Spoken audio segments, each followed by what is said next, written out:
بسم اللہ الرحمن الرحیم۔ آج یہاں کراچی میں جماعت اسلامی پاکستان کے وفد نے گورنر اسٹیٹ بینک جمیل احمد سے ملاقات کی، اور اس وقت میں جماعت اسلامی میں میرے ساتھ جناب اسد اللہ بھٹو صاحب، محمد حسین مینتی صاحب، سید عبدالرشید صاحب، مسلم پرویز صاحب اور محمود حامد صاحب اور کامل شیخ یہ شامل تھے۔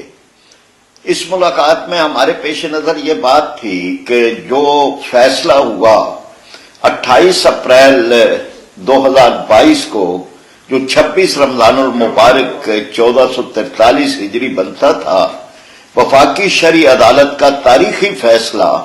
تو ہم نے گورنر اسٹیٹ بینک سے یہ کہا کہ اسٹیٹ بینک جو ہے اس کی اونرشپ لے،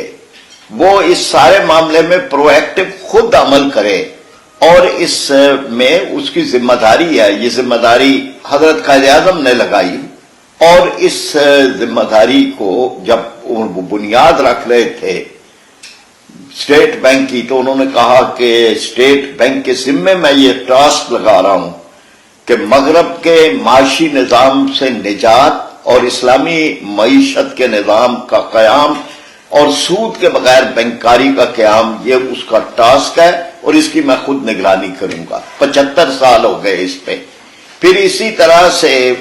جو ہمارے آئین پاکستان کے آرٹیکل 38F ہے، اس میں بھی سود کی ممانعت اور حرمت کے بارے میں جو یہ کہا گیا تھا، اس پر بھی 50 سال ہو چکے ہیں۔ عدالتوں کے فیصلوں پر 32-33 سال ہو گئے۔ تو ہم نے یہ بات کی کہ کیا یہ اسی طرح ہوتا رہے گا کہ اب اس فیصلے کے خلاف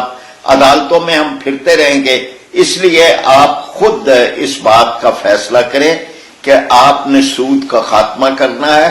کنونشنل بینکنگ اور غیر سودی نظام پیرلل نہیں چل سکتے، ان میں سے ایک ہی نظام چلے گا۔ اور پھر ہم نے یہ بات بھی کہی کہ وفاقی شرعی عدالت کے فیصلے کے بعد 3 مرتبہ جو آپ نے شرح سود کے اندر اضافہ کیا، تو یہ اضافہ ایک ویسے ہی غیر آئینی ہے، غیر عدالت کے فیصلے کے منافی ہے، اور ہمیں یہ بتایا جائے کہ اس سے افراط زر کے اندر کمی ہوئی ہے یا اضافہ ہوا ہے۔ یہ اضافہ جو ہے صرف کمرشل بینکوں کو فائدہ پہنچانے کے لیے کیا گیا، ورنہ 17% سود کے اوپر کون سا کاروباری آدمی کام کرے گا اور کون سا صنعت کار کام کرے گا؟ یہ فائدہ صرف کمرشل بینکوں کو پہنچایا گیا، اور اس لیے آپ اس کو واپس لیں۔ پھر ہم نے یہ کہا کہ جب آپ یہ فیصلہ آ چکا تھا، تو 5 ڈیجیٹل بینکوں کو، سودی بینکوں کو کیوں اجازت دینے کا ایک پروسیس شروع کیا گیا ہے؟ بہرحال ہماری اس ملاقات کے نتیجے کے اندر یہ بات تھی کہ گورنر اسٹیٹ بینک کی طرف سے یہ بات کی گئی کہ ہم انشاءاللہ اپنی ذمہ داری ادا کریں گے، اور ہم جو سود کے سلسلے میں عدالتی فیصلہ آئے نہ آئے یا کوئی سپریم کورٹ کا سٹے چلے، ہم اس کے باوجود اپنی دینی، قانونی اور اخلاقی ذمہ داری سمجھتے ہیں کہ سود کا خاتمہ ہم ہر صورت کریں۔ ہم نے یہ سمجھا کہ یہ بات بالکل اچھی ہے، لیکن یہ کہ اس کے پیچھے کسی عملی پروگرام کی ضرورت ہے۔ ہم نے ان سے مطالبہ کیا کہ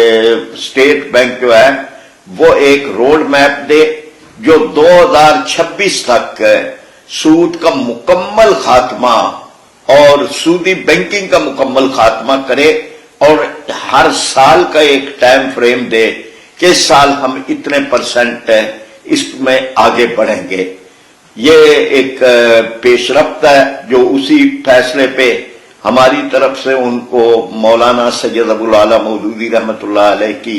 کتابیں سود کا مسئلہ سود اور اسلام اور جدید معاشی نظریات اور معاشیات اسلام، یہ کتابیں ان کو ہدیہ کی گئی۔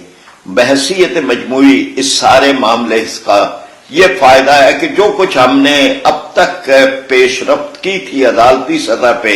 ہم چاہتے ہیں کہ اب وہ عملی شکل اختیار کرے، اور صرف یہ اپیلوں کے معاملے نہ چلتے رہے کہ پھر کوئی عدالت میں چلا گیا اور 8-10 سال اس قوم کے مزید ضائع ہوئے. ہم یہ سمجھتے ہیں کہ یہ کام ابھی ہونا چاہیے، اس مدت میں ہونا چاہیے کہ جو مدت مقرر کی گئی ہے وفاقی شرعی عدالت سے، اور انشاءاللہ تعالی یہ کام ضرور ہوگا.